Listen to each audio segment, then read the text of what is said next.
Hello, and welcome to the Daily Orthodox Christian Scripture reading for the seventh week of Pascha, Friday. The first reading of the day is from Acts of the Apostles, chapter 27, verses 1 through 44, and chapter 28, verse 1. In those days, when it was decided that we should sail for Italy, they delivered Paul and some other prisoners to a centurion of the Augustan cohort named Julius, and embarking in a ship of Adramyttium, which was about to sail to the ports along the coast of Asia, we put to sea, accompanied by Aristarchus, a Macedonian from Thessalonica.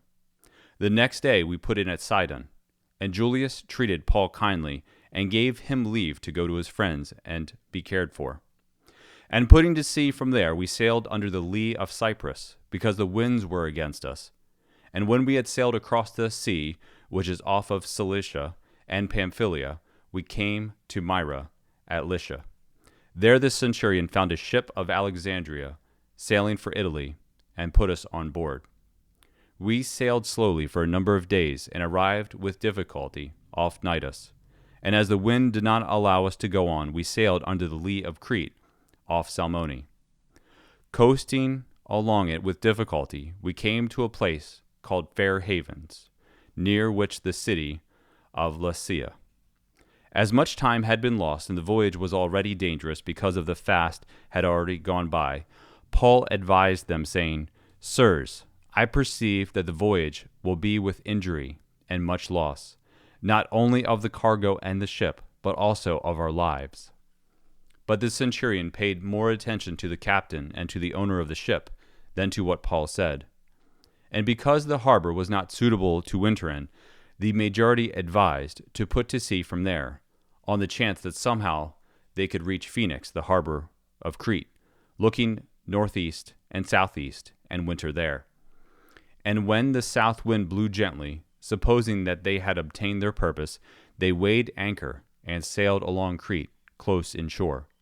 But soon a tempestuous wind, called the nor'easter, struck down from the land, and when the ship was caught and could not face the wind, we gave way to it and were driven.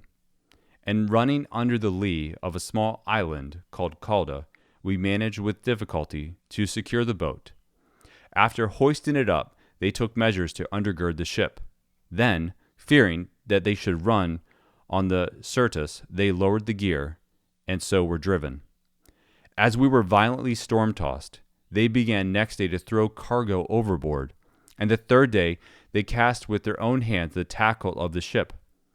And when neither sun nor stars appeared for many a day, and no small tempest lay on us, all hope of our being saved was at last abandoned. And as they had been long without food, Paul then came forward among them and said, Men, you should have listened to me, and should not have set sail from Crete, and incurred this injury and loss. Now I bid you to take heart, for there will be no loss of life among you, but only of the ship. For this very night there stood by me an angel of the God to whom I belong, and whom I worship, and he said, Do not be afraid, Paul, you must stand before Caesar. And lo, God has granted you all those who sail with you.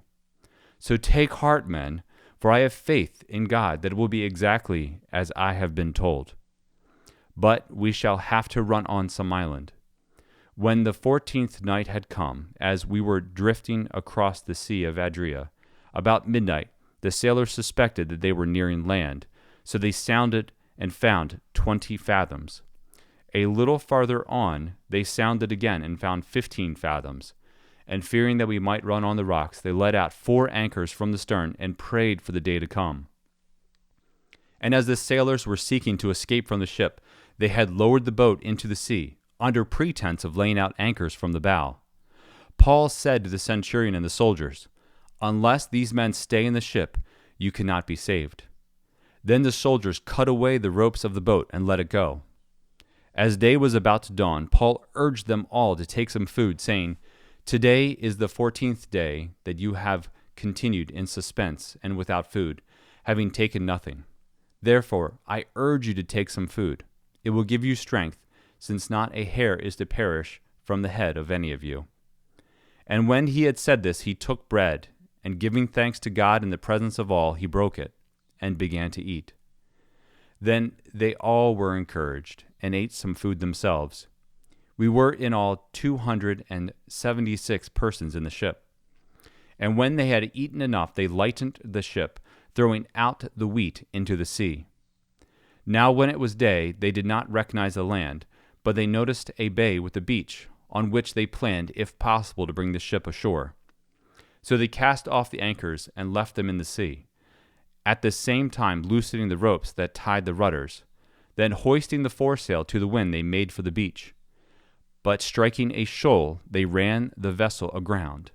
The bow stuck and remained immovable, and the stern was broken up by the surf.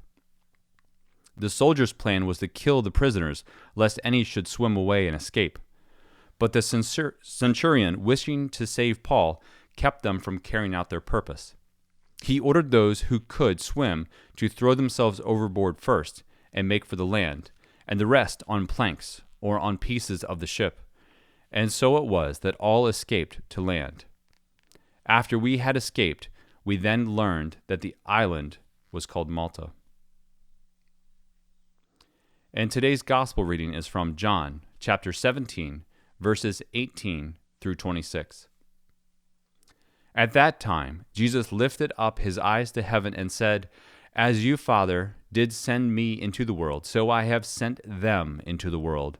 And for their sake I consecrate myself, that they also may be consecrated in truth.